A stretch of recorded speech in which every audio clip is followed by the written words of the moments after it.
క్రీస్తు నామముల శుభములు. దేవుని పిల్లలకు వందనములు. శుక్రవారము. ఈ రోజున మాట్లాడుతున్న అంశం ఇంటింటా రామాయణం. ప్రియమైన దేవుని పిల్లరా, దీనికి కొనసాగింపు ఆదివారం మాట్లాడుతున్నాం. నాన్న ఎందుకో వెనకబడ్డాడు. ప్రియమైన దేవుని పిల్లరా, ఈ రెండింటికి ఒక మంచి అవినాభావ సంబంధం అయితే ఉంది. ఆదివార ప్రసంగాన్ని నేను రాయటానికి ఒక 10 నిమిషాలు వెయిట్ చేయాల్సి వచ్చింది. ఎందుకో తెలియదు కానీ మ్యాక్సిమం నేను ఆడను. ఇది రాస్తుంటే కంటి వెంట ధార కారుతూనే ఉంది నాకు. అందుకే పెద్దగా నేను ఎమోషనల్ ఉండడానికి ఇష్టపడను. కానీ నాన్న ఎందుకు వెనకబడ్డాడు అనే అంశాన్ని 10 నిమిషాలు రాయలేకపోయానంటే బహుశా ఆదివారం విన్న తర్వాత కూడా మీరు అలాగే అంటారు.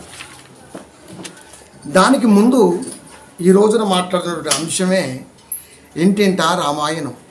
అనగానే మనం లోకానుసారంగా ఆలోచించడానికి బాగా ఇష్టపడతాం. పాట కూడా ఏదో ఉంది కదా, ఇంటింటా రామాయణం అని. దాంట్లో అయితే కాదు ఇది.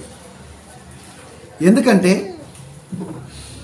చిన్నప్పుడు చదువుకుంటున్నప్పుడు ఒక లైన్ బాగా మైండ్లో ఉంటుంది. ఒక్కొక్కరికి ఒక్కొక్క లైను. ఏ దేశమేగినా ఎందు కాలిడినా పొగడరా నీ తల్లి భువి భారతిని అని. అది ఎందుకో తెలియదు కానీ ఎక్కువగా మిలిటరీ వ్యవస్థలో దానికి పెద్దపీట వేస్తూ ఉంటారు.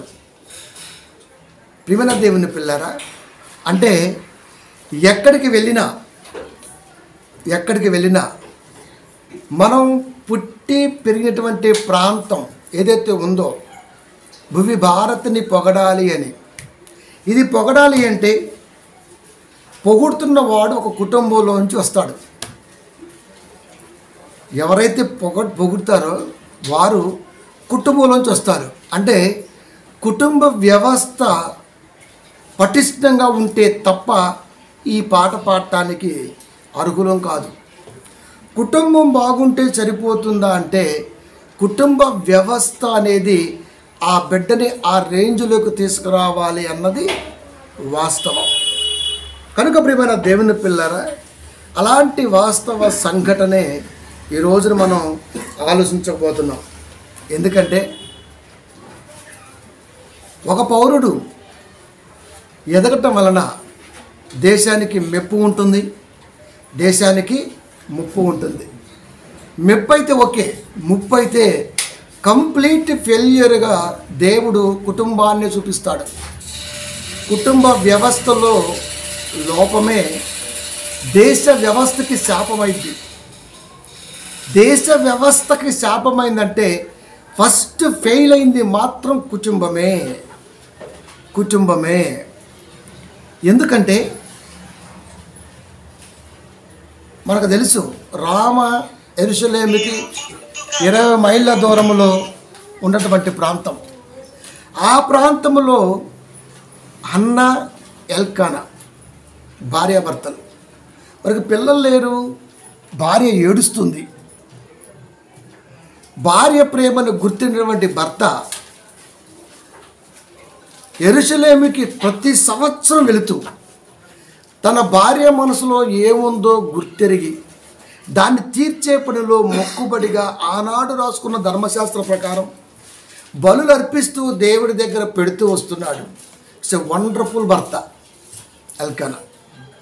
వారి కోరిక ఫలించింది, వారి ప్రార్థన ఫలించింది. వారి గర్భాన కుమారుడు పడ్డాడు.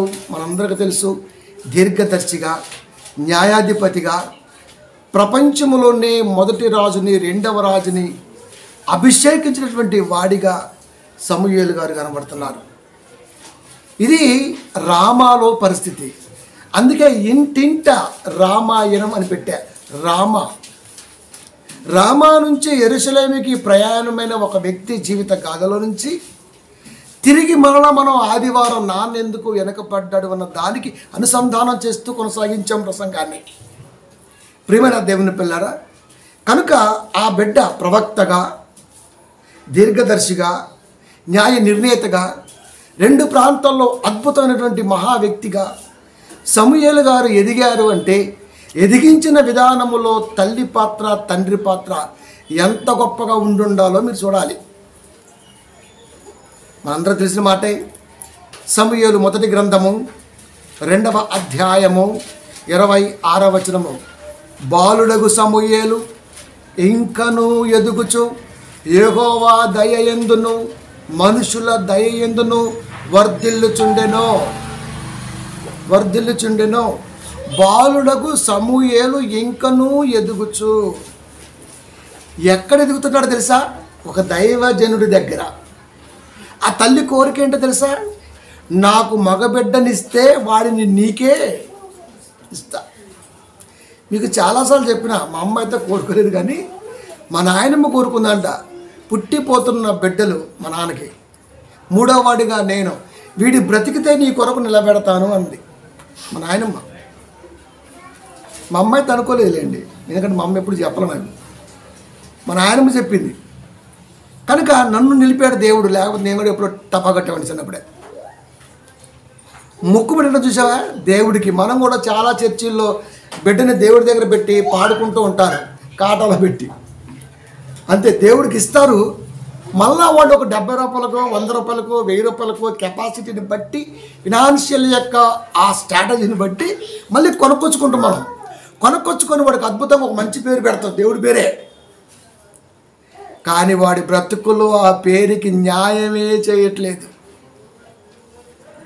కానీ హన్నా, ఎల్కానా ఏదైతే బిడ్డను దేవుడికి ఇచ్చారో ఒక దైవజనుడి దగ్గర పెంచుతున్నారు. దైవజనుడి నీడలో, దైవజనుని ఆలోచనలో, దైవ సన్నిధానంలో ఈ రోజున ఎంతమంది బిడ్డలను పెంచుతున్నారు మీరు చెప్పండి. ఫెయిల్యూర్. దేశం బాగలా అంటాడు, వాడి పరిపాలన బాగలా అంటాడు. అసలు ముందు మనం బాగున్నామా? ముందు మనం బాగున్నామా? మన కుటుంబంలో ఉంటున్న బిడ్డలు దైవ సన్నిధిలో, దేవుని మాటల్లో ఉంటున్నారా అంటే $1000 ప్రశ్న. బాలుడగు సమూయేలు ఇంకను ఎదుగుచు యెహోవా దయయందును మనుషుల దయయందును వర్ధిల్లుచుండెను. మన పిల్లలు చుట్టుపక్కల వారి దయతో కూడా వర్ధిల్లాలి, దేవుడి దయలో కూడా వర్ధిల్లాలి. ఒక సన్నిధానం, ఒక ఆలోచన, ఒక ఉద్దేశం, ఇవన్నీ కూడా పేర్చబడి వాడి మనసులో స్థిరపరచగలం. అంతటి శక్తి వాక్యానికి ఉంది. కనుక బిడ్డలు ఎదగవలసింది దేవుని మాటల్లో. కానీ ఈ రోజున బిడ్డలు ఎదుగుతున్నది ఎక్కడయ్యా అంటే లోకానుసారమైన ఆలోచనలో ఎదుగుతూ ఉన్నారు. అందుకనే ఏ ఫ్యామిలీ బాగోదండి. మీరు చూడండి, కంప్లీట్గా డ్యామేజ్డ్గానే కనపడింది. దేవుడికి ప్రార్థన ఉండదు, పాట ఉండదు, సంఘ వాతావరణం ఉండదు, ప్రజెంటేషన్ ఉండదు, ఏమీ ఉండదు. ఎల్కానాకి హన్నాకి ఎలా అది సాధ్యమైంది? వాళ్ళు కమిట్మెంట్ ఇచ్చారు దేవుడికి. నా బిడ్డని నీ వాతావరణంలో నీ కొరకు పెంచుతా. గర్భం రావటం లేట్ అవుతుంది, హన్నాకి ఏడుస్తుంది, మురుక్కుంటుంది. బిడ్డనిస్తే, మగ బిడ్డనిస్తే ప్రియమైన దేవుని పిల్లారా, ఖచ్చితంగా రామాలో ఉంటున్నటువంటి వారు యెరూషలేములో ఎదుగుతున్నాడు, తల్లిదండ్రులకు దూరంగా దేవుళ్ళో. ఆ మందిరానికి వచ్చి పోయే వారి ఆదరాభిమానాల్ని అత్యద్భుతంగా సమూయేలు వారు సొంతం చేసుకుంటున్నారు. మనుషుల దయ్యందును వర్ధిల్లుచుండెను. ఇదే మాట యేసుక్రీస్తు వారికి కూడా రాయించాడు దేవుడు. అంటే మనం వర్ధిల్లాలంటే ఎవరు కావాలి? దేవుడి దయ, మనుషుల దయ కూడా కావాలి. మనుషుల దయ అంటే బ్లెస్సింగ్సా? వారి నోట అద్భుతమైనటువంటి మాట, పలానా వాడు సూపర్ అండి, పలానా వాళ్ళు బాగుంటారండి, దేవుళ్ళు ఉంటారండి, ఇది సంపాదించుకోవాలి. కనుక రామ అనే ఒక ప్రాంతంలో, యెరూషలేముకి 20 మైళ్ళ దూరంలో ఈ కుటుంబం దేవుళ్ళు తన బిడ్డని పెంచుకుంటున్నప్పుడు పసి బిడ్డ అక్కడ ఎదుగుతుంటే దేవుడి దగ్గర ఎదుగుతున్న ఈ కుటుంబం ఆ ప్రాంతంలో వర్ధిల్లుతుంది. ఆ ప్రాంతంలో కూడా వర్ధిల్లుతుంది. ఒక పక్క దైవశక్తి, ఒక పక్క ప్రజాభిమానం, రెండు కలగలిపి ఎదుగుతున్నాయి వారిలో, సమూయేలు వారిలో. ఎందుకు? చిన్నప్పుడే నేర్పాలట. బాలుడు నడవవలసిన త్రోవను వానికి నేర్పు అంటే నువ్వు నేర్పరిగా ఉండాలి, నేర్పే స్థితిలో మనం ఉండాలి. మనమేమంటాం, అసలు మన ముందు మనం నేర్పం. రే నువ్వు బాగా చదువుకో అంటాం. మరి నువ్వు చదువుకున్నావా? నువ్వు బాగుండు, నువ్వు బాగున్నావా? ముందు మనం బాగుండాలి, ఆ తర్వాతే వాడు చెప్పాలి. బాలుడు నడవవలసిన త్రోవలో వానికి నేర్పుము అంటే నేర్చుకున్న వాడైన వాడిగా నువ్వు కుటుంబంలో పెద్దగా ఉండాలి. 22:6 సామెతలు, బాలుడు నడవవలసిన త్రోవను వానికి నేర్పుము, వాడు పెద్దవాడైనప్పుడు దానిలో నుంచి తొలగిపోడు. పెద్దవాడయ్యాడు, దైవశక్తిని కూడగట్టుకున్నాడు, దీర్ఘదర్శిగా వర్ధిల్లుతున్నాడు. దైవ సంకల్పం యాజకుడు కంటే యాజకుడు దగ్గర పనిచేస్తూ దేవుడికి అనునిత్యము ప్రార్థనలో ఉంటున్న సమూయేలు గారికే సాధ్యమైంది. అది ఏలీ మహా గొప్ప దైవభక్తుడు, వారికి సాధ్యం కానిది ఈ బిడ్డ సాధిస్తున్నాడు.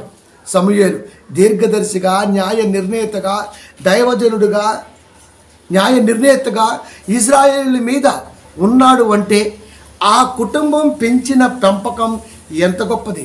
ప్రతి ఇల్లు రామా కావాలని దేవుడు కోరుకున్నాడు. ప్రతి ఇల్లు. మన ఊర్లో గట్టిగా ఎవడన్నా వాక్యం చెప్పేవాడు ఉన్నాడా అంటే ఊరు మొత్తంలో ఎవడున్నాడు. గట్టిగా సంపాదించినవాడు ఉన్నాడా అంటే ఫస్ట్ అయ్యే లెక్కెత్తాం. వాడికంటే 10 ఎకరాలు ఉందండి, మాడి తోట ఉంది, మిరప తోట ఉంది, ఈ చెప్తూ మనం ఎక్కువగా. ఆ ఇంట్లో దేవుని ప్రేమ ఎరిగిన వ్యక్తి ఉన్నాడు ఒకడని ఎవడు చెప్పడం. ఆ ఇంటిలో గొప్పగా పాటలు పాడే పిల్లలు ఉన్నారని ఎవడో చెప్పుకోడు. లోకానుసారమే 2 ట్రాక్టర్లు ఉన్నాయి, 2 బస్సులు ఉన్నాయి, 2 కార్లు ఉన్నాయి, 2 మోటార్ బైకులు ఉన్నాయి. అంటే ఏం నేర్పుతున్నావు పిల్లలకి? మనం ఏం నేర్పుతున్నావు? తెలియకుండానే వాడి మనస్సులో లోక సంబంధమైన ఆస్తిపాస్తుల ఆలోచన స్థిరపడుతుంది. పోటీతత్వం లేదు. దేవుడి గురించిన ఆలోచనలో ప్రార్థనతో పోటీయో లేకపోతే మరొక దానితో సంఘ వాతావరణంలో దేనితోనైనా పోటీ ఉండదు. అంటే ఫెయిల్యూర్ అయిపోతుంది ఫ్యామిలీ. అప్పుడు ప్రతి ఇల్లు ఏమవుతుందో తెలుసా? మెప్పుక బదులు ముప్పే ఆ యాంగిల్ వెళ్ళిపోతుంటుంది. కనుక బాలుడు నడవవలసిన త్రోవను వారికి నేర్పాలంటే నేర్పే తల్లిదండ్రులుగా మనం ఉండాలి. అది అలా ఉంటేనే ఇది సాధ్యం. వాడు పెద్దవాడైనప్పుడు వాడు పెద్దవాడవుతాడు, వాడికి ఒక ఫ్యామిలీ వచ్చింది, వాడు రేపు మనలాగా ఇలాగే సమాజంలో కనపడతాడు. వాడి వెనకాల ఏముంటుందయ్యా అంటే వాక్యం ఉండదు. ఏముంటుంది? లోక సంబంధమైనటువంటి ఆలోచన వాడికి బలంగా చేరటేయండి. ఒకటి వాడికి బలంగా నాటకపోతుంది. ఎక్కడిది ప్రాబ్లం?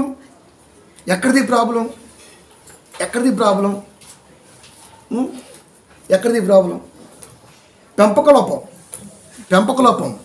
మరి హన్నా ఎలా పెంచగలిగింది? తల్లి తీసుకున్న నిర్ణయానికి ఎల్కన ఎలా వంతపాడాడు చెప్పండి. ఆదివారం అండి, అసలు నిజంగా చెప్తున్నాను, పగిలిపోద్ది అంతే నరాలు. ఇదే కాన్సెప్ట్ రన్ అవుతూ ఉంటుంది, టు బి కంటిన్యూడ్గా ఉంటుంది. అది ప్రియమైన దేవుని పిల్లరా, భార్య తీసుకున్న నిర్ణయం భర్తలా గౌరవిస్తున్నాడు. గౌరవించిన భర్త భార్య కోరికను మొక్కుబడి రూపంలో తీర్చడం కొరకు కాలినడకన 20 మైళ్ళు అంటే ఇంచుమించుగా 45 కిలోమీటర్లు అబౌవ్ ఎలా వెళ్తున్నాడు. ఈ రోజున భార్య మనసును గుర్తిరిగిన భర్తలు ఉన్నారంటే చాలా కష్టం. ఎందుకంటే స్త్రీయే అంతే. సమాజం అలాగే ఉంది 100%. మరి ఎలా సాధ్యం అవుద్ది? ఒక అన్న గురించి చెప్పమని చెప్పేస్తాడు. ఆ అన్న మన ఇంట్లో ఉందా? ఆ ఎలకానా మనంగా ఉన్నామా? ఆ అన్న లేదు, ఎలకాన లేదు, మొత్తం అన్నం ఉంది, ఎలక ఉంది. ఆ టైపులో ఉన్న పరిస్థితి. కనుక నేర్పాలంటే ముందు మనం నేర్చుకోవాలి కదా, ముందు మనం ఉండాలి కదా, మనం ఉండాలి కదా, ఫ్యామిలీ తల్లిదండ్రులు ఉండాలి కదా. వాడు పెద్దవాడైనప్పుడు దానిలో నుంచి దానిలో నుంచి తొలగిపోతే దేశానికి ముప్పు కాదు ముప్పు. దానిలో ఉంటే ఖచ్చితంగా అనేక మందికి, ఒక ఊరిలో ఒక దేవుని బిడ్డ దేవుడు కొరకు నిలబడ్డవాడు ఉన్నాడా అంటే లేడనే చెప్తుంది బైబిల్. ఎవడున్నాడు? ఎక్కడ కనపడుతున్నాడు? ఒకవేళ ఉన్నవాడు ఫస్ట్ మైండ్ సెట్ మాత్రం లోకానుసారంగా ఉంటుంది అంతే. అది కొందాం, విద్యేద్దాం అని వెనకాల ఏమీ కనపడదు. కనుక ఎల్కానా కానీ అన్నవారి మనసులో కానీ ఈ ఉద్దేశం లేదు. బిడ్డ కావాలని కోరుకున్నారు, దేవుడు బిడ్డనిచ్చాడు, తీసుకెళ్ళి దైవజనుడి దగ్గర పెట్టారు అంతే. అక్కడి నుంచి వాడు అక్కడ ఎదుగుతూనే ఉన్నాడు. బిడ్డోడు దైవ సన్నిధానంలో ఎదిగిన వాడు ఊరుకున్నాడా? పెత్తందారు అయిపోయాడు, తీర్పరైపోయాడు, దీర్ఘదర్శి అయిపోయాడు, అభిషేకించేంత గొప్పగా ఎదిగాడు. దీనికి అంతటికీ కారణం తల్లి తండ్రి వేసిన పునాదే కారణమైంది. ఈ పునాది ఎక్కడ పడుతుంది? ఎన్ని కుటుంబాల్లో పడుతుంది? ఇది ఎన్ని కుటుంబాల్లో పడుతుంది? పెద్దోడయ్యాడు, సౌలును అభిషేకిస్తున్నాడు. దేవుడు చెప్తున్నాడు ఏమని? ఇదిగో ఈ ప్రజలు ఉన్నారే, నన్ను వద్దనుకున్నారు, నువ్వు వెళ్ళు, మంచిగా ఎత్తు, మంచి నెమ్మదస్తుడు, మంచి అందగాడు ఆ సౌలు ఉన్న కదా బెన్యామీను గోత్రంలో, అని అభిషేకించినప్పుడు సమూయేలు గారు అన్న మాట సమాజానికి అర్థమైందా కాలేదా? అభిషేకిస్తున్నాడు, బాప్తీసం ఇచ్చాడు, అభిషేకం బాప్తీసం ఇచ్చినప్పుడు ఒక మాట అన్నాడు సమూయేలు గారు. ఆ మాట ఏంటో తెలుసా? ఏ కాపరి అనని మాట, ఒక్క దేవుని మనసు కాపరి మాత్రమే అన్నమాట. నేను ఏది చెప్పినా బైబిల్లో ఉన్న పదాలనే వాడుతూ ఉంటాను, అవి రిపీట్ అయ్యి మళ్ళీ మీకు ఎదురవుతూ ఉంటాయి. అవునా కదా? మేము మా సోదరుడు యశో బ్రదర్ బాప్తీసానికి వెళ్ళాం, మాయికి బాప్తీసం ఇస్తున్నాం. ఇద్దరిని ఇసుకలో కూర్చోబెట్టి ఇంత చెప్పలేదు, ఇది కాన్సెప్ట్ చెప్పాలి, వేరే చెప్పాను. టోటల్గా వాళ్ళకి చెప్పింది ఏం తెలుసా? ఇప్పుడు ఈ రిఫరెన్స్లో చెప్పాను నేను, నా నోటి మాటగా చెప్పను. ఇది కూడా ఏం చెప్పింది తెలుసా? 1 సమూయేలు 10వ అధ్యాయము 6వ వచనం. ఇసుకలో మేము ముగ్గురం కూర్చున్నప్పుడు ఒక 45 minutes ప్రసంగం చేస్తున్నాను. ఆ సందర్భంలో ఎంటైర్గా చెప్పిన మాట ఏంటో తెలుసా? ఇదే, యెహోవా ఆత్మ నీ మీదికి బలముగా దిగివచ్చును, నీవు వారితో కలిసి ప్రకటన చేయుచుండగా నీకు క్రొత్త మనసు వచ్చును, దేవుడు నీకు తోడుగా నుండును గనుక ఈ సూచనలు నీకు సంభవించిన తరువాత నీకు మంచిదని తోసిన దానిని చేయి. బాప్తీసం తీసుకున్న తర్వాత దైవానుగ్రహం మీ మీదకు ఉంటుంది కాబట్టి ఆ అనుగ్రహం పొందుకున్న మీ మనసుకు ఏదనిపిస్తే అది చేయండి, నేను మిమ్మల్ని వదిలేస్తున్నా అని చెప్పిన. అప్పుడు దాకా వాక్యం ఎన్వర్లో ఉన్నారు. బాప్తీసం తీసుకున్న తర్వాత ఏ కాపురి కూడా ఏ బిడ్డని కూడా పట్టించుకోడు, ఎందుకంటే వదిలేస్తాడు. దైవ తలంపు బాప్తీసం తీసుకున్నప్పుడు పరిశుద్ధాత్మ శక్తి వస్తుంది. పరిశుద్ధాత్మ శక్తిని కాపాడుకోవటంలో వాళ్ళ ఆలోచన ఎలా ఉంటే అదే చేయమన్నాడు దేవుడు. దైవ ఆలోచన ఉంటే దైవ ఆలోచన ఉంటారు, లోక ఆలోచనలో ఉంటే లోకానుసారంగా వెళ్ళిపోతారు. It's none of my business, నాకు ఏ మాత్రం సంబంధం లేనిది. బాప్తీసం ఇచ్చిన తర్వాత మళ్ళీ టచ్ కూడా చేయను. అసలు బాప్తీసం ఇవ్వకూడదని ముందు నిర్ణయించుకున్నా, జీవితం నాకు ఎవరికి ఇవ్వనిక. ఎందుకు చెప్పండి? డబల్ శాపం వచ్చేద్ది నిలబడకపోతే మన తలంపులు ఎలా ఉంటుంది తెలుసా? భయంకరంగా ఉంటాయి అంతే. అది ఎక్కడైనా సరే, అంటే ఇవి స్టెప్ మనమే తీసుకోవాలి. ఏది తీసుకున్నా మన మనస్సాక్షికి మాత్రమే మనం కట్టుబడి ఉంటాం. కాబట్టి అది నాకు సంబంధం లేనిది అని వాళ్ళకి చెప్పారు. వారికి కదా ఎవరికైనా చెప్తాను. ఎందుకంటే దైవాత్మ, బాప్తీసం అంటేనే దైవాత్మ పొందుకునే పిల్లగా ఉంటారు. దైవాత్మ పొందుకున్న తర్వాత వాక్యం ఉంటే దైవాత్మ పనిచేస్తుంది, వాక్యం డ్యామేజ్ అయితే దుష్టాత్మ పనిచేస్తుంది. ఏ ఆత్మ పనిచేస్తుందో వాక్యం నేర్పిద్ది. కాబట్టి నాకు సంబంధమే లేదు చెప్పేశాడు సమూయేలు. చెప్పేశాడు, దేవుని ఆత్మ నీ మీదికి బలముగా దిగి వచ్చును. కలశములో ఉన్న వాటర్తో అభిషేకం జరిగిన తర్వాత సమూయేలు గారు సౌలుతో అంటున్న మాట, నీవు వారితో కలిసి ప్రకటన చేయుచుండగా నీకు క్రొత్త మనసు వచ్చును. ఆ మనసు పాజిటివ్ దృక్పథమా, నెగిటివ్ దృక్పథమా, నీ ఇష్టం. అది నీకు తోడుగా ఉండును గనుక ఈ సూచనలు నీకు కనబడును. తరువాత నీకు మంచిదని ఆలోచన తోచిన ఏదైతే ఉందో అది నువ్వు చేయి. నీకు ఏది మంచిదనిపిస్తే అది చేయి, ఏది మంచిదనిపిస్తే అది చేయి. యుద్ధానికి వెళ్ళమన్నాడు, వెళ్ళాడు, వేసి పడేశాడు, ఖాళీగా రమ్మన్నాడు. కానీ దేవుడు కొరకు క్రొవ్విన వాటిని తెచ్చి మరీ పెట్టాడు. ఆయన మనసుకి ఏమనిపించింది, ఇంతటి శక్తి దేవుడు నాకు ఇచ్చాడు కనుక కృతజ్ఞున్నై, కృతజ్ఞత గలవాడినై నా దేవుడికి నేను ఇప్పుడు బలి ఇవ్వాలి అనుకున్నాడు. కానీ దేవుడు ఒట్టి చేతులతో రమ్మన్నాడు. డ్యామేజ్ అయిపోయింది. నీ మనసుకు ఏదనిపిస్తే చేయి. నీకు డ్యామేజ్ ఎప్పుడైద్దో వాక్యం చెప్పేసింది. ఆ తర్వాత సమూయేలు గారిని టచ్ చేద్దామని, కలుద్దామని ఎంత ప్రయత్నం చేసినా సమూయేలు గారు కలవటానికి ఇష్టపడనే పడలా. ఏమైపోయింది సౌలు బతుకు? ఒక సైనికుడి చేతిలో ఘోరమైన సాగు చూశాడు. బాప్తీసం తీసుకున్న తర్వాత దైవుడితో సహవాసం కలుగుతున్నప్పుడు ఖచ్చితంగా బంధం అనేది ఆత్మీయతతో అలా స్ట్రాంగ్గా ఉండిపోవాలి తప్ప ఎక్కడ రాంగ్ పడ్డా సౌలు ఎఫెక్ట్ అయిపోద్ది. చెప్పేస్తున్నాడు సమూయేలు వారు. అంటే డిసైడ్ చేసేంత గొప్ప మనసు సమూయేలుకు ఉందా? మన కుటుంబంలో కూడా ప్రపంచాన్ని డిసైడ్ చేసే శక్తి వాక్యం కలిగిన తల్లిగా, తండ్రిగా, బిడ్డలుగా ఈ రోజున ఏ కుటుంబంలో ఉన్నారు? ఎక్కడ చూసినా ఇంటింట రామాయణమేనా? ఎక్కడుంది చెప్పండి? ఒక బిడ్డ రాజుని సైతం ఇంతటి మైండ్ సెట్ని స్థిరపరచగలిగాడంటే, మైండ్ని ఆపరేట్ చేస్తున్నాడంటే మీరు ఆలోచించండి. మన ఇంట్లో ఉన్నాడా? మన ఇంట్లో ఒక భక్తి గల బిడ్డ ఉంటే ఆ బిడ్డని గొప్పగా పెంచుతామని ఏ తల్లికైనా ఉంటుందా? ఎవరికి ఉంటుంది? ఆడపిల్ల ఉంటే భారం, మగపిల్లగాడు ఉంటే వేస్ట్. ఏ ఫ్యామిలీ అంతే.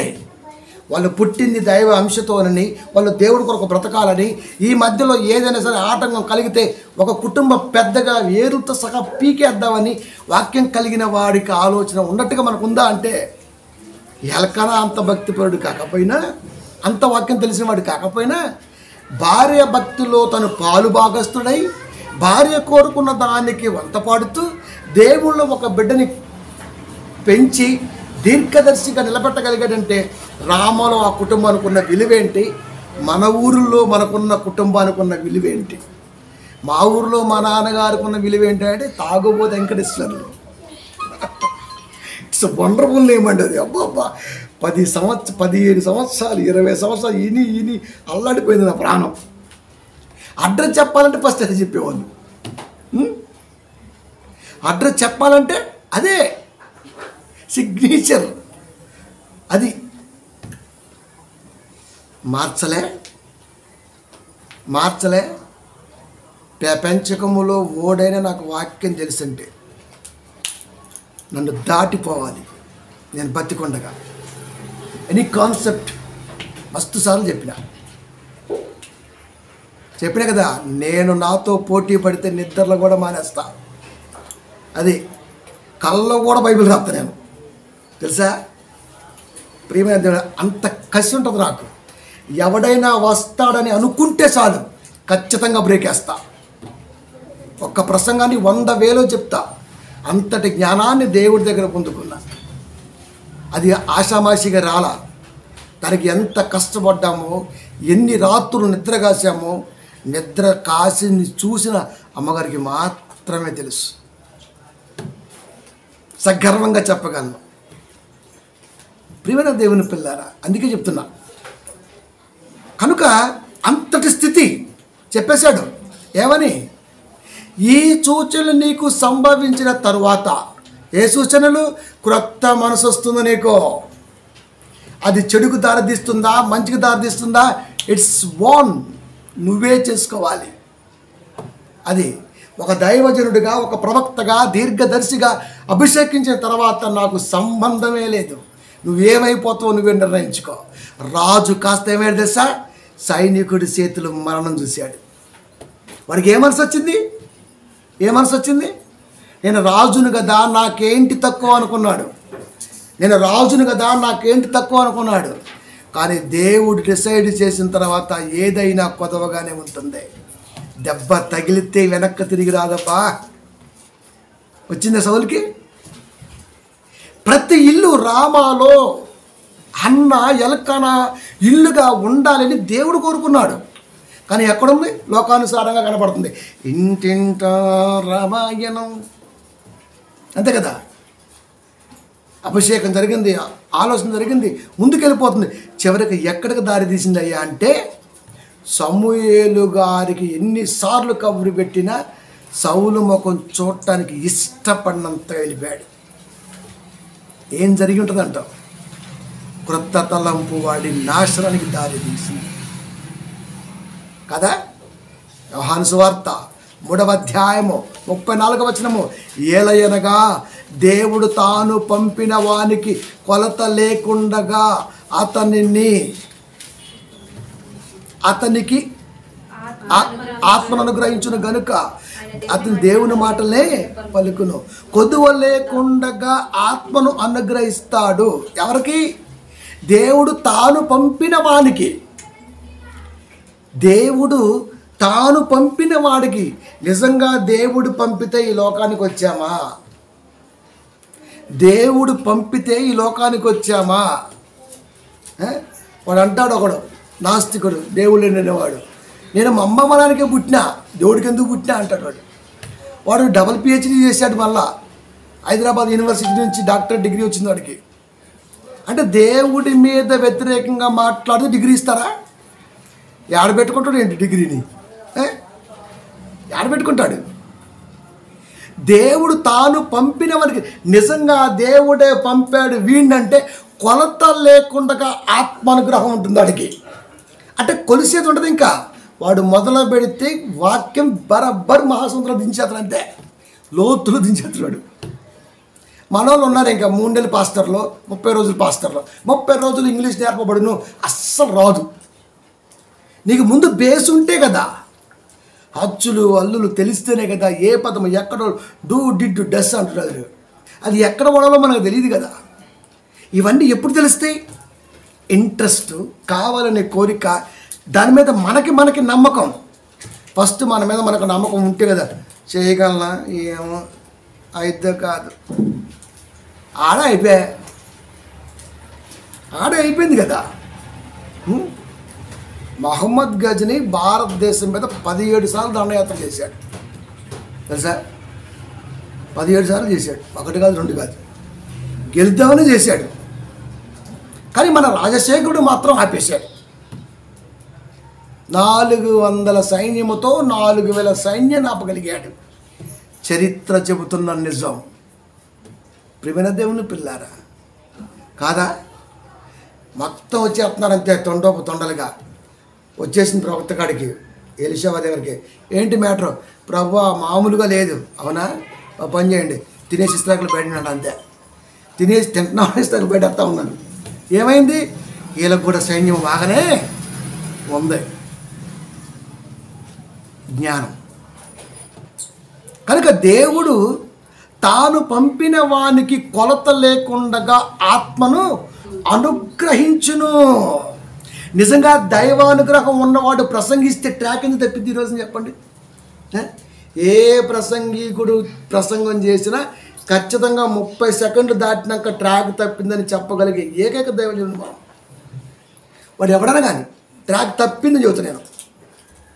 ఎందుకు? పట్టుంది కాబట్టి చెప్పగలిగాం. పట్టు లేకపోతే చెప్పలేము, వింటా ఉంటాం. రేపటి దినాన ఇక్కడే 19 మన ఇచ్చారు కదా మనకి పాంప్లెట్స్. ఈ పాంప్లెట్ల మీటింగ్ ఉంది. ఏంటి మరి సుశీలా సాక్షి గారు పాశ్రమ ఫెలోషిప్లో మనకు పరిచయం, వీరు పెడుతున్నారు, మనల్ని అందరూ రమ్మన్నారు. పోదాం. అక్కడ మనం మెయిన్ స్పీకర్ ఏం కాదు, మనం కూడా బో కోసం పోదాం నమ్ముంటాం ఆమె కలిసి బో కోసం పోదాం. కానీ చూద్దాం కొంచెంసేపు, మీకు అర్థమైంది. కాబట్టి ప్రియమైన దేవుని పిల్లరా, అర్థం కావాలి కదా, మరి అర్థం అయితేనే కదా ఏదైనా తెలిసేది. కాబట్టి కొలత లేకుండగా, అంటే దేవుడు కొలిసి ఆత్మానుగ్రహాన్ని ఇవ్వడం, ఇంతే ఇంతే ఇంతే పర్సంటేజ్ ఇవ్వడం. పరిమితికి మించి మితి లేని జ్ఞానాన్ని వాడు పొందుకోగలిగాడా లేదా?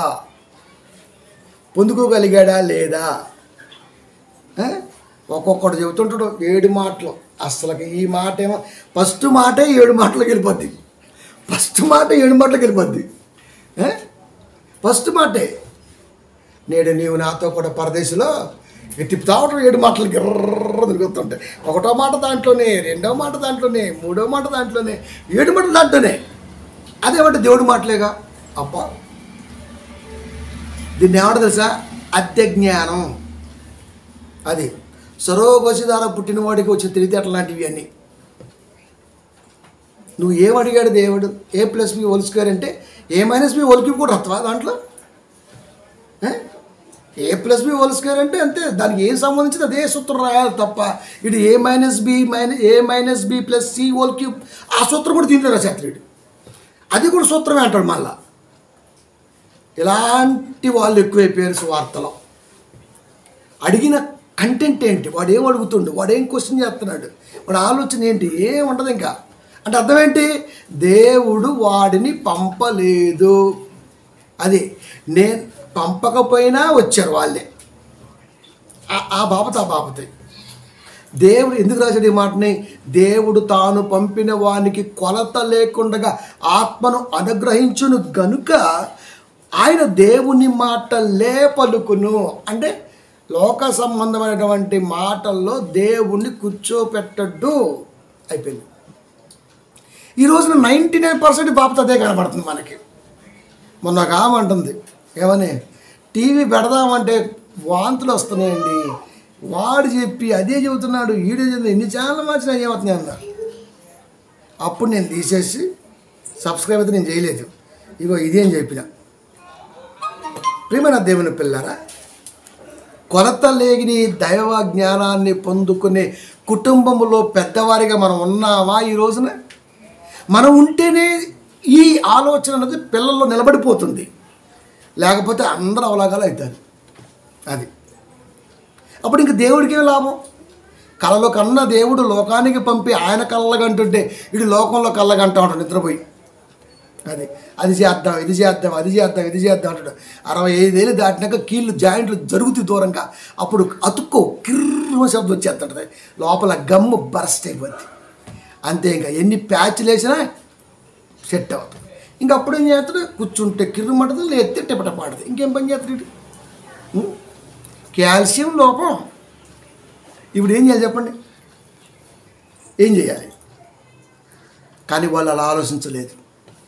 రామాలో ఉన్న ఆ కుటుంబం అలా ఆలోచించలేదు. అది ఆ బిడ్డ ఎదిగి పెరిగి పెద్దోడై రాజును సైతం అభిషేకించేవాడిగా కనబడుతుంటే కన్నవారికి ఎంత ఆనందం. బిడ్డల పట్ల కన్నవారు ఆనందపడాలంటే వారిని సరి అయిన ఆలోచన మార్గంలో స్థిరపరిచినప్పుడే అది సాధ్యం. లేకపోతే ఏడుపు. ప్రతి కుటుంబంలో ఏడవటమే. బిడ్డలనే లేకపోతే కొడుకుని పెళ్లి చేసాడు పంపిస్తుంటారు, చేసుకొస్తుంటాం కదా. అప్పుడు లాపాన్ని ఎడుతుంటారు. ఎందుకు ఎడతారు మీరు చెప్పండి? ఎందుకు ఎడుతారు? ఆడిపోతుందని ఎడతారు. అదేమన్నా లోకం విడిచిపోతుందా? చచ్చిపోతుంది లేకపోతే ఏమన్నా? మేము బాగా చదవలేదు, వాళ్ళు ఎంక్వైరీ చేసాం, వాళ్ళు బాగా లేరు, పెళ్లి చేయాలి కాబట్టి చేస్తున్నాం. కాబట్టి ఈ 2 కుటుంబాల మధ్య మీ తలంపులు ఎటదత్తాయో అని భయంతో ఏడుతారు వాళ్ళు. మనం ఏమంటాం? బిడ్డనే ఉండలేక ఏడుతాం అనుకుంటే మన దరిద్రం అది కాదా? నిజం. అది ఈ కుటుంబంలో ఎలా పెంచాడో ఇది తెలుసు. ఆ కుటుంబం ఇస్తున్నప్పుడు ఆ కుటుంబం గురించి ఎంకరేజ్ చేస్తాడు. ఆ కుటుంబం కూడా బాగలేదు, అయినా సరే ఇవ్వాల్సి వచ్చింది. ఇప్పుడు 2 కలిస్తే ఏడుపు తప్ప ఇంకేముంటుంది చెప్పండి? అసలు ఎక్కడైనా సరే తల్లిదండ్రులు నవ్వుతూ పంపించారంటే సినిమాలో కూడా ఎడుతున్నారు చివరికి. సీరియల్లో ఏడ్చి, సినిమాలో ఏడ్చి, రియల్గా ఏడ్చి. ఎందుకు ఎడుతారు? పెంపక లోపం ఏడుపుకి నిదర్శనం. కష్టమైనా అక్కడికే వచ్చి ఆగిద్ది మ్యాటర్.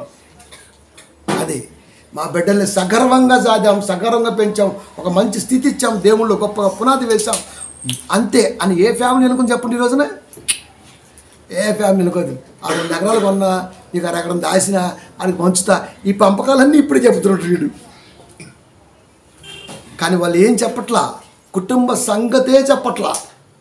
దేవుడికి ఇచ్చిన తర్వాత దేవుళ్ళు ఎదుగుతుంటే ఆ తల్లిదండ్రులు పడ్డ సంతోషం అంతా ఇంత కాదు. ఎందుకు సమూయేలు గారికి అంత వచ్చింది? దైవజనుల దగ్గర ఉన్న ప్రతి ఓడు దైవజనుడితో సమానం అవుతాడా అంటే, ఒక గ్యాజీ కాలేదు, చాలామంది కాలేదు, ఒక యోధ కాలేదు, ఎవడో కాలేదు, చివరికి వాళ్ళ పిల్లలే కాలేదు. ఎందుకు అవుతారు చెప్పండి? ఎందుకు అవ్వరంటే వాడి మనసులో ఫస్ట్ నాటబడలేదు. అది వాడి మనసులో నాటబడలా. అమ్మ 100 మంది స్టూడెంట్ ఉన్నారు, అమ్మ ఈ ఎగ్జామ్కి 100 మంది వచ్చారు, 1000 మంది వచ్చారు, 300 మంది లెక్కిస్తాం, మనం వేసవుతాం అంటే ఆడు మనలో ఒకడే. నీ కంటికి ఎవరూ కనపడకూడదు, 1000 మందిలో నువ్వే కనపడాలి. మనం చూస్తాం, ఇంతమంది రాసి నాకు అందుట్లో గ్రేడ్ వచ్చి నేను బజ్జీలు వేసుకుంటే గ్రేడ్ అవ్వటది. ఎవడంటే నాకేంది, 10 మంది కలిస్తే గుంపు అయింది, ఒక్కడిగా ఉంటే సింగిల్ అవుతుంది అంతే. 1+1 కలుస్తూనే ఉంటుంది, గుంపులు అవుతూనే ఉంటారు, అందరూ వెళ్తారు, రాస్తారు.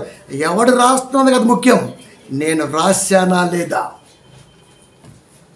ఎంత వైలెంట్ కంటెంట్ ఉండాలి చెప్పండి నా తలంపుకి. అది మనలో ఉందా అంటే ఏది? ఫిలిస్తీన్ సైన్యం నిలబడిపోయింది, బొడ్డోడు ఎంత ఉంటాడు, 12 ఏళ్ళు ఎంత ఉంటుంది, ఏం కనపట్లేదు దావీదుకి, ఒక్కడే కనపడుతున్నాడు. ఆకారం కాదు, దేవుణ్ణి అన్నవాడు కనపడుతున్నాడు కుక్కలాగా. మనం దావీదు గురించి ప్రసంగం చేయమంటే జమ్మి చీల్తుమే అట్ట ప్రసంగం చేస్తాం. ఆ ప్రసంగాన్ని మనలో నింపుకుంటామా అంటే పొర కూడా రాదు. ఫిలిస్తీన్ సైన్యం దిట్టంగా ఉంది, రంకిలేస్తున్నాడు కాలుతో, నోరు జారాడు, చెవులో పడింది, కోపం వచ్చేసింది. ఎలా కనపడింది? ఒకవేళ మనం ఆలోచన అలా పిక్చరైజేషన్ చేస్తే దావీదు కంటికి గొలియాత్ అనేవాడు కుక్కలా కనబడ్డాడు, కుక్కలా కనబడ్డాడు. మనమైతే గుండె బయలుపోతాం, అమ్మా అమ్మా అంటుంటాం. సినిమాలో హీరో కొడుతుంటే ఒక్క తండ్రి ఎత్తే 10 మంది ఎత్తే మాత్రం అని ఎలా ఎత్తుంటాం. మనం డమ్మీగాళ్ళం అయిపోయింది అక్కడే. మన కంటికి ఎంత పెద్ద సమస్య అయినా సరే చిన్నగా కనపడ్డ రోజునే మనం నిజంగా దేవుని పిల్లలు. మనకు నలుసు పడ్డా సరే అమ్మో కుయ్యో మొర్రోటం మేకు దిగితే ఏం చేస్తాం మనం? ఇంకా ఏం చేస్తాం మనం? చిన్న నలుసుకే కారం ఎంత పడితే చాలు ఇట్ట పీకేస్తాం అంతే, పందిరేసి ఇల్లు పీకి. చిన్నదే కదా. సమస్య ఎంత పెద్దదైనా చిన్నగా కనపడాలని దావీదు గారి బ్రతుకులో కనపడింది, అయినా పట్టించుకో. అంటే అర్థమేంటి? కొలత లేని ఆత్మజ్ఞానాన్ని పొందుకొని వారిగా లెక్కలుగా సంఘంలో ఉన్నాం ఈ రోజున మనం. అదే కదా. ఎందుకు ఆయనకు అంత వచ్చింది? సమూయేలు గారికి ఎందుకంత?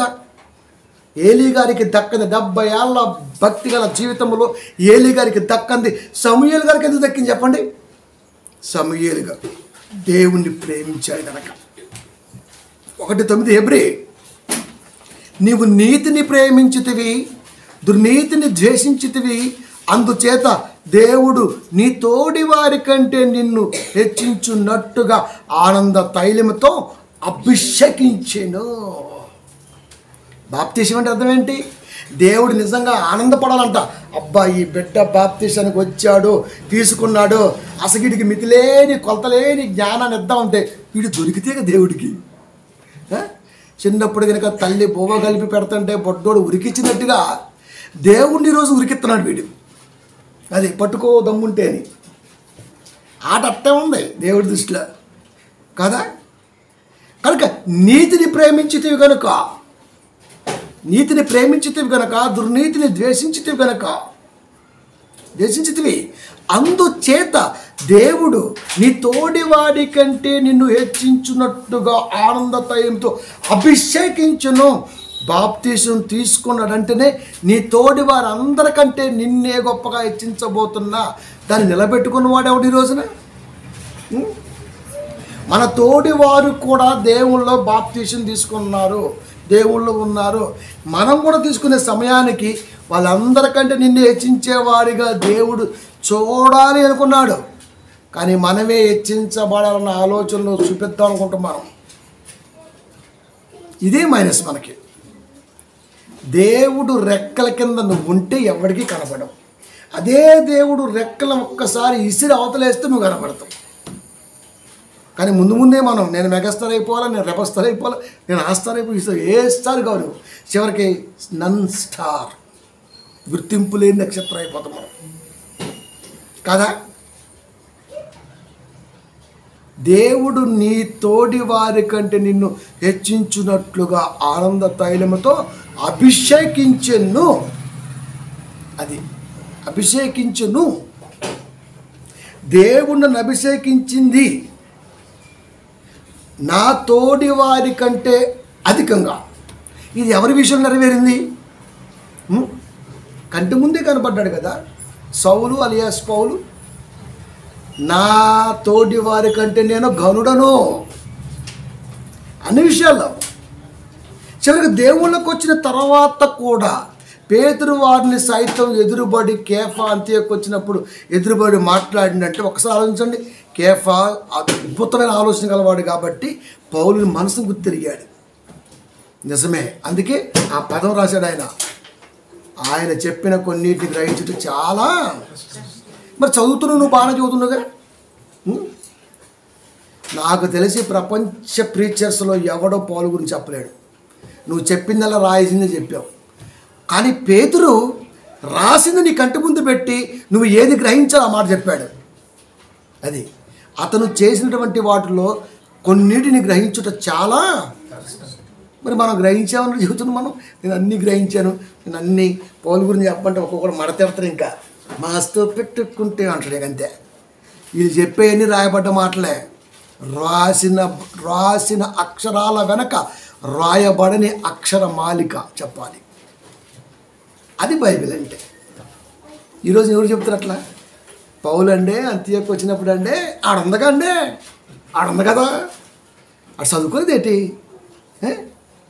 చదువుకునే లేదా? మరి అదే చెప్పావు నువ్వు చెప్పి ఆడు చెప్పి అందరూ అదే చెప్తే మరి ఇంకేంటి? మరి దాని అర్థం ఏంటి? పేతురు వారు ఎందుకన్నారు ఆ మాట? కొన్నింటిని గ్రహించట కష్టం అంటే ఆ కొన్ని ఏంటి?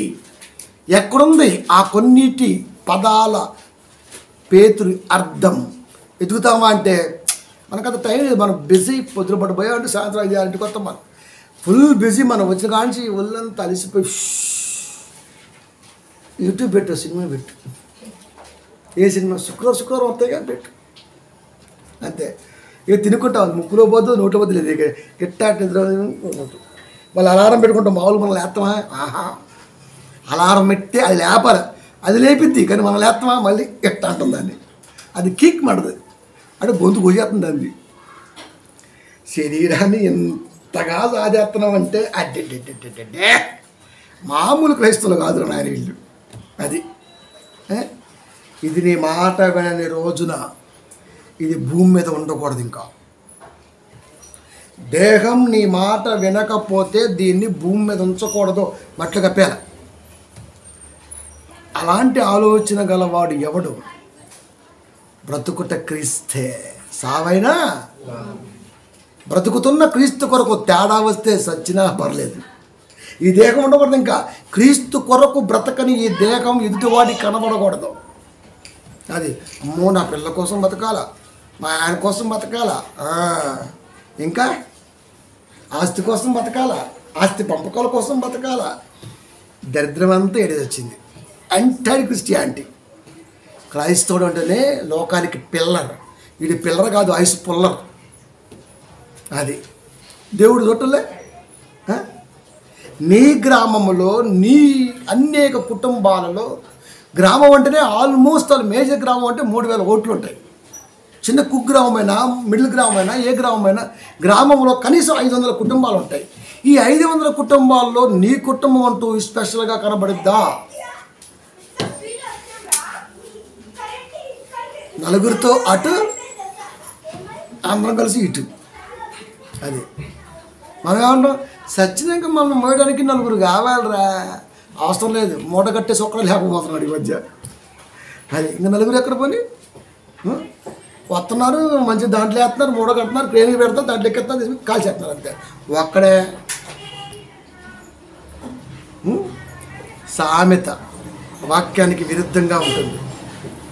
ఈ ఊరిలో ఈ కుటుంబంలో దేవుడి కొరకు నిలబడ్డ మొనగాడు ఉన్నాడు అంటే ఎవడున్నాడు? అందరం ఊరికి మొనగాలే, ఊరిలో ఒక్క మొనగాడు లేడు. నీతిని ప్రేమించేవాడు ఎవడున్నాడు చెప్పండి? ఇంత కష్టం వచ్చినా 100 ఏళ్ళ ఆలోచిస్తాం మనం. ఈ కష్టం 100 ఏళ్ళ కోసం రాలా, ఈ కష్టం ఇప్పటికే వచ్చింది. ఇప్పుడే భరించలేని నువ్వు ఇంకో 2 రోజులు భరిస్తావా, ఇంకో వారం భరిస్తావా, ఇంకో 10 రోజులు భరిస్తావా అంటే భరించవు. అది భరించే మనసు ఎవడుకుంటుంది? కనుక ఆ రామ అనే గ్రామాన్ని యెరూషలేము చుట్టుపక్కల అత్యద్భుతంగా నిలబెట్టగలిగారంటే ఆ కుటుంబం యొక్క నిర్ణయం ఎంత గొప్పది చెప్పండి. ఆ తర్వాత అన్నాకి ఎల్కానాకి పిల్లలు కలిగారు. కానీ ఎక్కడ కూడా ఈ సమూయేలు గారితో పాటు పోటీపడి, లేకపోతే ఆ తల్లిదండ్రులతో పోటీపడి ఆగమైపోయినట్టుగా వాళ్ళు కనపడ్డారా? అన్న ఎల్కానా పిల్ల గొడవలు ఉండే బైబిల్ ఉందా? నీకు కనపడదు. తర్వాత పిల్లలు ఉన్నారు. యేసుక్రీస్తు వారి కుటుంబంలో అయినా సరే గొడవలు ఉన్నాయేమో, కానీ అక్కడ మాత్రం గొడవలే. అది అంటే యేసుక్రీస్తు వారిని అబ్జర్వేషన్ చేయడంలో ఫెయిల్ అయిపోయింది ఆ కుటుంబం. తర్వాత వెనక ముందు వచ్చారు, యోధ మంచిగా తమ్ముడిగా సీమోన్ వచ్చాడు, ఓకే అదంతా. కానీ అన్నం తింటున్నా సరే యేసుక్రీస్తు వారిని పిచ్చోడుగా పట్టేద్దాం అనుకున్నారు ఆ కుటుంబం. కానీ అన్న ఎల్కానా గర్భాన సమూయేలు తర్వాత పుట్టిన వారు వాళ్ళు అలా లేరు, ఎలాంటి ఆలోచన లేదు. కానీ ఏ కుటుంబంలో చూసినా ఇది మాత్రం కామన్గా ఉంటుంది. ఏ కుటుంబం చూడండి మీరు, ఈ రెఫరెన్స్ దాటి ఏ కుటుంబం మీద చెప్పండి ప్రపంచ క్రైస్తవ్యంలో. వాడు ఉండడుగా. ఈ రోజున కేఏ పాల్ ప్రపంచంలో 175 దేశాల్లో వండర్ఫుల్ ప్రీచర్, 16 దేశాల ప్రెసిడెంట్లు ఈయన కొరకు నిలబడ్డట్టుగా ఇప్పటికీ మనం యూట్యూబ్లో చూస్తుంటాం. అలాంటిది ఈ రోజున పిచ్చోడు అయిపోయాడంటే మీడియా వాళ్ళు చేశారని చాలామంది అనుకుంటున్నారు.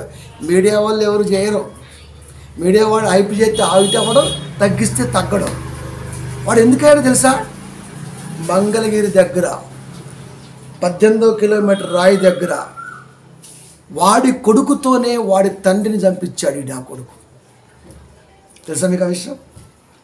కేఏ పాల్ అన్న కొడుకుతో చంపించాడు ఆస్తి కొరకు. అందుకే ఈరోజు వీడి ఆస్తులను ఎక్కడితే అక్కడ ఫ్రీజ్ చేసి పడేశాడు దేవుడు. తెలుసా? ఇంక మరి 7 చత్రాన్ని పిచ్చోడిని చేసి లోకంలో వదిలేసి ఇంక తిప్పుతా ఉన్నాడు. ఇంకంతే. దైవశాపం అది, దైవశాపం. అహేశ్వరసు నెబుకద్నెజరు గొప్పడు వీడేమన్నా. అప్పుడు వాళ్ళని మనం చూడలేం, కానీ ప్రజెంట్గా వీడిని చూస్తున్నాం. దీని వెనకాల ఏముందయ్యా అంటే, దీని వెనకాల దేవుడి తత్వాన్ని మరిసిన మనిషి ఉన్నాడు. లేడా? దేని కొరకు? దీని కొరకు. సొమ్ము 37:4 ఆదికాండము. అతని సహోదరులు తమ తండ్రి అతనిని అందరికంటే ఎక్కువగా ప్రేమించుట చూసినప్పుడు వారు అతని మీద పగబట్టి అతని ప్రేమ క్షేమ సమాచారమైనను అడగలేకపోయిరే. ఎవరి మీద? యేసోపు మీద. ఎవరు పగబట్టారు? 12 గోత్రాల వారు. ఎవరి గర్భాన? యాకోబు గర్భాన కాదా? ఈ రోజున ఇజ్రాయేల్ వారికి 12 గోత్రాలుగా ప్రపంచానికి పరిచయం అయ్యారంటే వారిలో కూడా తమ్ముణ్ణి ప్రేమించని మనసే ఉంది. తమ్ముణ్ణి ప్రేమించిన మనసే ఉంది కాదా? చిన్నోడు కాబట్టి యేసోబుని ప్రేమిస్తున్నారు, తెలియగలడు కాబట్టి ప్రేమిస్తున్నారు, లేకపోతే ప్రేమిస్తుంటారు. అలాగని మిగతా వాళ్ళని ద్వేషించలేదుగా, వారిని ప్రేమించారుగా. అతని సహోదరులు తమ తండ్రి అతనిని అందరికంటే ఎక్కువగా ప్రేమించుట చూసినప్పుడు తండ్రి ఆ బిడ్డని ప్రేమగా చూస్తున్నప్పుడు వారి మీద పగబట్టారు. మనం కూడా మాట్లాడతాం. కోర్స్ ఈ రోజున కుటుంబీకులు కూడా అలాగే ఉన్నారులేండి, తల్లిదండ్రులు. కానీ యాకోబు అలా లేడు. యాకోబు రూబేను దగ్గర నుంచి బెన్యామీను వరకు అందరినీ ప్రేమించుకుంటే ఉన్నాడు. ఆయన ప్రేమలో ఏమీ తేడా లేదు. అందుకనే దేవుడు యాకోబు దేవుడును అని చెప్పుకోగలిగాడు. వీళ్ళకి అర్థం అవ్వాలా. కానీ నేటి కుటుంబంలో ఇలాంటి కుటుంబాలు ఉన్నాయా అంటే లేవు. మనం కూడా ఉంటుంటాం. ఒక తండ్రికి పెద్దోడంటేనే ఇష్టం ఉంటుంది, ఒక తల్లికి చిన్నోడంటేనే ఇష్టం ఉంటుంది, మరొకడికి మధ్యలో ఉన్నోడంటేనే ఇష్టం ఉంటుంది. అంటే ఒక తండ్రి 2-3 బిడ్డల కంటే ఒక్కళ్ళనే ప్రేమిస్తారు. నేను ఇంకొక 2 కంటే వాళ్ళని ప్రేమించలేను అన్నప్పుడు ఒక బిడ్డతో అయిపోవాలి. ఇది ఒక తల్లి స్వార్థం, ఒక తండ్రి స్వార్థం. పైగా అంటున్నా నాకు 2 కళ్ళు అండి, ఎవడు కళ్ళు అవ్వడం ఇది మరీ సుత్తి. అసలు ఇది నమ్మను. నేనైతే కళ్ళు అనే పదం అసలు నాకు ఇష్టం ఉండదు. అది ఈ కంటికి అంత జ్ఞానం లేదు. ఇది ఓన్లీ చూడటం వరకు దీని పని అంతే. దీని ఏం తెలియదు ఈ కంటికి. నాకంటే మా అమ్మాయి అంటే ఈ కన్ను అండి, మా అబ్బాయి అంటే ఈ కన్ను పీకేసాడు ఒక ఆస్తిగా సొల్లు పురాణం. అది కళ్ళు కాదు, వాళ్ళు కన్నవారు, దేవుడిచ్చిన వారు. నీ కళ్ళు ఎలా అవుతారు? దేవుని బిడ్డలు గర్భఫలము. మరి నువ్వు నా కళ్ళు అంటున్నావు? బోసిడికే డైలాగులు ఎన్ని లోకానికి బాగుంటాయి, ఎఫెక్షన్గా ఉంటాయి, కానీ అందుట్లో ఏం ఫిక్షన్స్ ఉండవు. అది అంత దద్రే. నాకంటే కన్ను అండి, నా హార్ట్ అండి రాబో వచ్చాడే. ఇది ఇంకా పచ్చబద్ధం. హార్ట్ ఎప్పుడు కరెక్ట్ కాదు. ఇది నిజం ఇలాగే ఉంటుంది కదా. కనుక ఎప్పుడైతే ప్రేమించారు మిగతా వాళ్ళు పగబట్టారు. ఈ పగ అనేది ఇప్పటికీ కుటుంబంలో కొనసాగుతూనే ఉంది. ఎప్పటికీ నలుగురుంటే నలుగురికి పడదు, తెలుసా? నలుగురుంటే నలుగురికి పడదు అస్సలకి. వాడంతా నేనెంత, వాడికి అది ఉంటే నాకు అది ఉండదా, నేను దాన్ని సంపాదించేస్తాను అంతేగా. కానీ ఇక్కడ కుటుంబంతో కాదు మనం పెట్టుకోవాల్సింది, దేశంతో, దేశంలో ఉన్నటువంటి మగాళ్ళతో పెట్టుకోవాలి. ఎవరికైనా సరే నాకు వాక్యం వచ్చంటే రా, ఫేస్బుక్లో పెడదాం. అది ఇంత ఉండాలి దేవుళ్ళు, ఎంత ఉండాలి. కానీ ఏ కుటుంబంలో చూసినా ఖచ్చితంగా ఈ చిచ్చోర ఆలోచన అయితే బరబ్బర్ ఉంటుంది.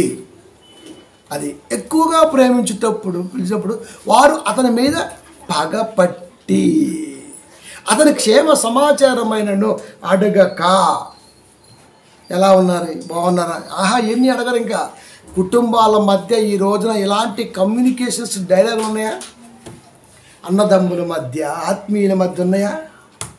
వాడు నాకంటే తక్కువగా ఉండాలి, నా కాలు కింద ఉండాలి, నేను చెప్పిన మాట ఉండాలి. ఎవడింటాడు రా?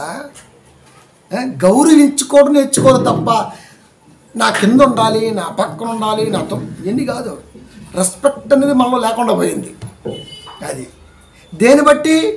ఒక చిన్న ఉద్యోగం ఉందనుకోండి, దానికి వచ్చే సంపాదన బట్టి. ఒక చిన్న పొలం ఉందనుకో, దానికి వచ్చే సంపాదన బట్టి. మరి ఇంత జ్ఞానం ఉంది కదా అని ఎవడనుకోడు. నాకేం తక్కువ, ఆడితో నాకేం పని, నాతో నీకేం పని, నీతో నాకేం పని, అంతే అయిపోయా బస్.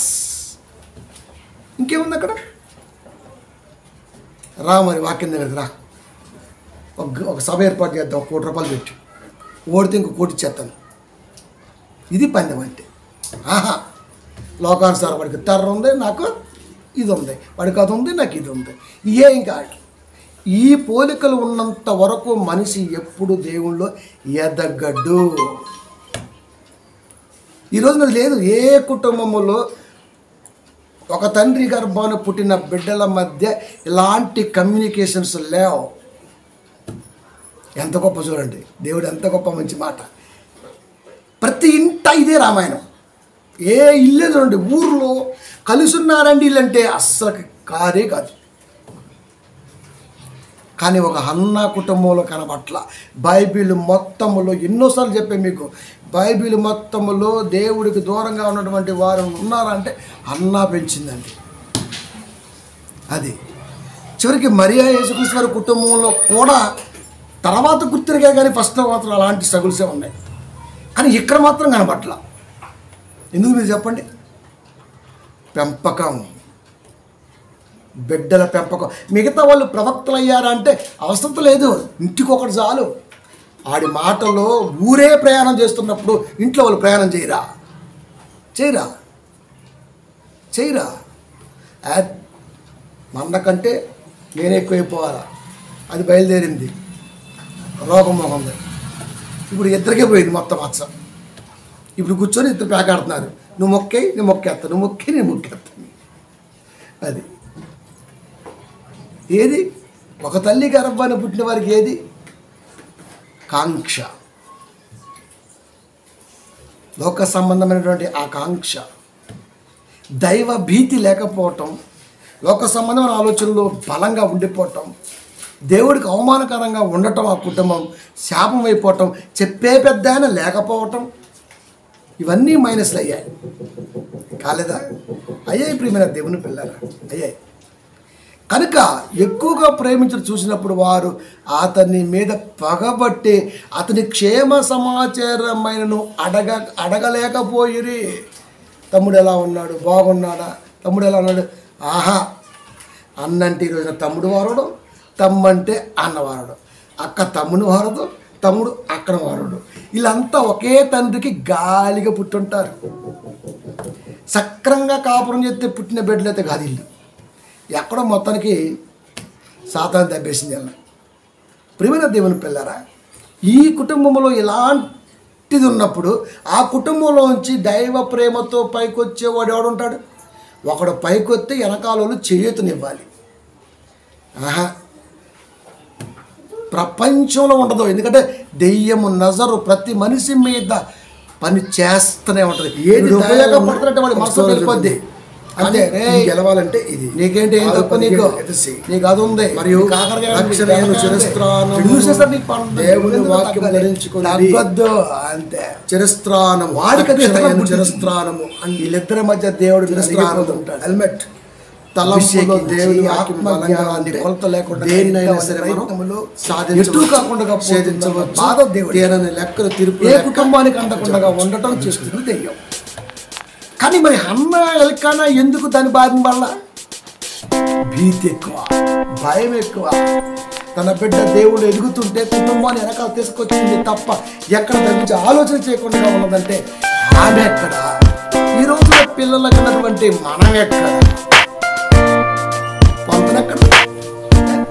ప్రతి ఇల్లు, గ్రామాలు కూడా ఫలానా రామా ఫలానా ఆయన పుట్టినటువంటి బిడ్డ మార్గదర్శి అంత గొప్పగా ఈ రోజున కుటుంబంలో ఉన్నాడండి.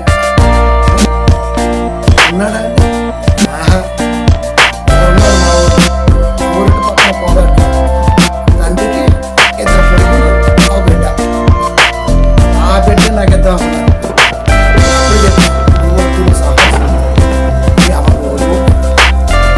అప్పట్లోనే 75,000 ఉండాలి. మామూలు ఉండదు. రెండు చూస్తే ఏం చూసినట్టే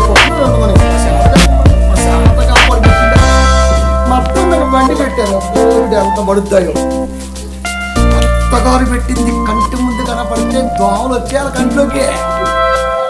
అవుట్ ఇచ్చి సారి ఇచ్చి కంటైనర్ కూడా పంపించేది. అత్త కంటైనర్ కూడా ఇచ్చి లాంగ్ షర్ట్ పంపి ఇట్లా పంచి కట్టుకోవాలి కనబడి లాంగ్ షర్ట్ పంపి. సిగ్గుండాలా? అత్తోరి సొమ్ము అదే ఆడిని కూడా తింటాడు. క్రైస్తవుడు మగాడు నేర్పరు ఎలాంటి పాస్టర్లు అబ్బాయికి కట్నం ఎంత ఇస్తారు. అందుకే నేను డిసైడ్ అయిపోయినా చరిత్రను మార్చేద్దామని. కట్నలే మన పెళ్ళికి రేపు నా బిడ్డలు ఇచ్చినా సరే కట్నం అయితే నరికేస్తంతే మాట్లాడిపోతాయి. అల్లుడు వచ్చినా కట్నం లేకుండా రావాలి, కోళ్ళు వచ్చినా కట్నం లేకుండా రావాలా. ఇది తరతరాలకి నిలబడిపోవాలా. ఒక డెసిషన్ అనేది ఇంత బలంగా మూర్ఖంగా తీసుకుందాం. అందుకని మన మీద ముద్ర వేస్తారు. మనం చెప్పండి మూర్ఖుడు రైట్, అదే మంచిదే కదా. అబ్బో మనకు ఒక ట్యాగ్ ఉంది, మూర్ఖత ట్యాగ్ అని, సూపర్. కానీ మార్చేస్తాం కదా, స్టైల్ని మార్చేస్తాం కదా. మా ఊరిలో గుండు చేయని మొట్టమొదటి మగాన్ని నేనే. అదే ఈరోజు ఊడు చేసుకోవట్లే గుండు. ఆ రోజున ఏమన్నారు, వీడు వ్యతిరేకంగా పోతుండో అదే తిరిగి వచ్చింది కదా. పెంపకం లేదా మనం దైవ జ్ఞానంతో మనం పెంచటం. అదే అబ్బాయి చదువుకుంటాం, మరి ఎంత ఇస్తాం, ఏంది ఇచ్చేది, అడిగినోడు కాబట్టి ఇస్తారు. ఏందిరా కట్నం తీసుకునేది, టీవీలో స్లోగం వచ్చింది, కట్నం తీసుకున్నవాడు గాడిద. వీడు మాత్రం 150 కోట్లు లోగో అమ్ముకోవచ్చు, టీవీ లోగో అని. కింద ఏమని ఇచ్చాడు, కట్నం తీసుకున్నవాడు గాడిద. మరి లోగో ఎలా అమ్మాడు? అందుకనే కదా రాజశేఖర్ గారు తీసుకొని జేబులో పెట్టారు. ఇప్పుడు ఏంటి, టీవీని వెళ్ళి ఆడి సీఓ ఏమైపోయాడు, 150 కోట్లు లోగో అమ్మేస్తావా? సరే మీడియా పడుతూ మనకి ఎందుకు, కానీ మనం మార్చింది ఏది? ఇన్ని వాక్యాలు అంటున్నాం. అబ్రహం గారు మా పితరుడు, విశ్వాసులు తండ్రి. నువ్వు విశ్వాసం అయితే కదా తండ్రి కావడానికి. నువ్వు విశ్వాసమేనా? విశ్వాసమేనా? కోళ్ళ కోసం వెళ్ళాడు. రే నా కోళ్ళ వజ్రాలు బంగారాలు బట్టలు మంచిగా గుర్రం గాడిదనుకో ఎక్కించుకొని తీసుకుని రా. ఇప్పుడు మనమైతే ఆడబిడ్డకి సారే, దాని మొగుడికి సారే, దాని బిడ్డలకి సారే, బొచ్చు బొగడం బొగానం మొత్తం రావాలి. ఇంతమందే. అప్పుడు మనం ఏమనుకోవాలి, ఓహో ఇది లఫూట్ ఫ్యామిలీ, లంగా ఫ్యామిలీ, ఇది వేస్ట్ ఫ్యామిలీ అనుకోవాలి. క్రైస్తవ ఫ్యామిలీని మళ్ళా అంటే క్రైస్తవుడైనా వీడి ఆశ సాగదండి. అది వీడికి అన్నీ కావాలి, దేవుడు కూడా కావాలి. దేవుడు ఏం చెప్పాడు, ఉంటే అటు లేకపోతే ఇటు. సిరికిని దేవునికిని దాసులుగా మీరు ఉండరు.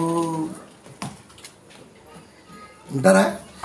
కానీ ఆతాలు ఎందుకు అలా పెంచలేదు, అన్న ఎందుకు పెంచలేదు, ఎక్కన ఎందుకు అలాంటి ఆలోచన చేయలేదు? అలాంటి కుటుంబం ఏడుంది? ఏ ఇంట్లో చూసినా ఇదే రామాయణం. ఆడిని ప్రేమిస్తాడు, ఆడి దగ్గరే ఉంటాడు, ఆడిని ప్రేమిస్తాడు, ఆడి దగ్గరే ఉంటాడు. ఓ ఒక్కటే నస్సఫిలియా. కీర్తన గ్రంథము 131వ అధ్యాయము 1వ వచనము.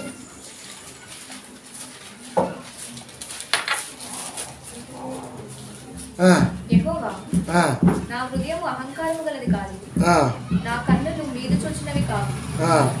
నాకు అందని వాటి ఎందైనను గొప్ప వాటి ఎందైనను నేను అభ్యాసము చేసుకొనటలేదు. ఏం చెబుతున్నాడు? యెహోవా చెర్రీ ఇడమ్మా.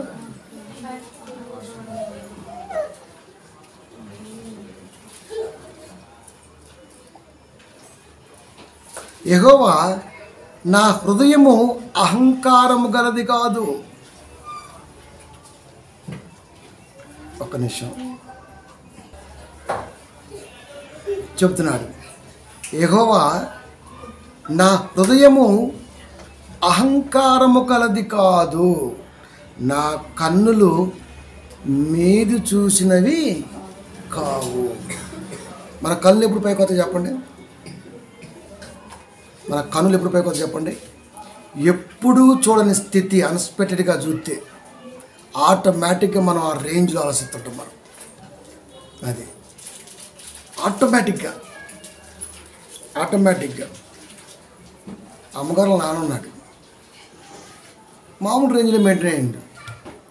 కాలం కలిసి వచ్చిందో ఏమొచ్చిందో మొత్తానికైతే ఒకటి వచ్చి పడింది. కథం వాళ్ళ అమ్మగారు ఏడు వాళ్ళ నాన్న వస్తుంటే 4 బాడీ గార్డు. ఆ శబ్దం టక టక టక టక శబ్దం మామూలుగా లేదంటే మీరు నమ్మండి. అసలుకి సాక్ష్యం ఎదురు నేనే సాక్ష్యం. ఒక రేంజ్లో చూశాడంటే మీరు నమ్మండి. ఒక్కటే దెబ్బ కొడితే పక్షవాతంతో 15 ఏళ్ళు పడ్డాడు. అప్పుడు దేవుడు అన్నాడు. దేవుడు ఇంకెక్కడ దేవుడు? ఎప్పుడు చూడనోడు ఏదైనా చూస్తేనండి వాడికి రేంజ్ మామూలుగా ఉండదు. ఇక్కడ కళ్ళు కింద చూడడానికి ఏం కనపడవు, కింద ఇంకా ఎట్టే చూస్తున్నాడు ఇక పైకి.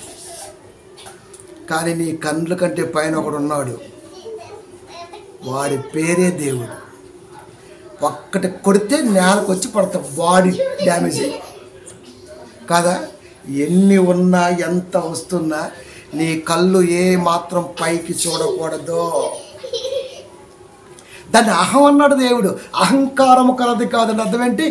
ఎప్పుడు స్థితి, అసలు ఈ స్థితి మనం ఊహించాం, అది వచ్చింది అనుకోండి ఆటోమేటిక్గా మనకి వచ్చేది పవర్. అహేశ్వరోసు నెబుకద్నెజరు కంటే ఘోరంగా డ్యామేజ్ అవుతుంది. అది మా మామగారి సాక్ష్యం దీనికి. బయటవాడు ఎందుకు మళ్ళీ మార్గం ఉన్నాడు కదా. తర్వాత దేవాని కుటుంబాన్ని ఎంత పెట్టుకున్నా సరే దేవుడు కరుణించనే లేదు. అంటే ఇస్తాడా? వీడి మనసు ఎంతవరకు ఉంటుందో చూద్దామని దేవుడే కల్పిస్తాడు. అది చూడని కుటుంబం ఈ రోజున దేవుళ్ళు నీ కుటుంబంగా ఉన్నదా?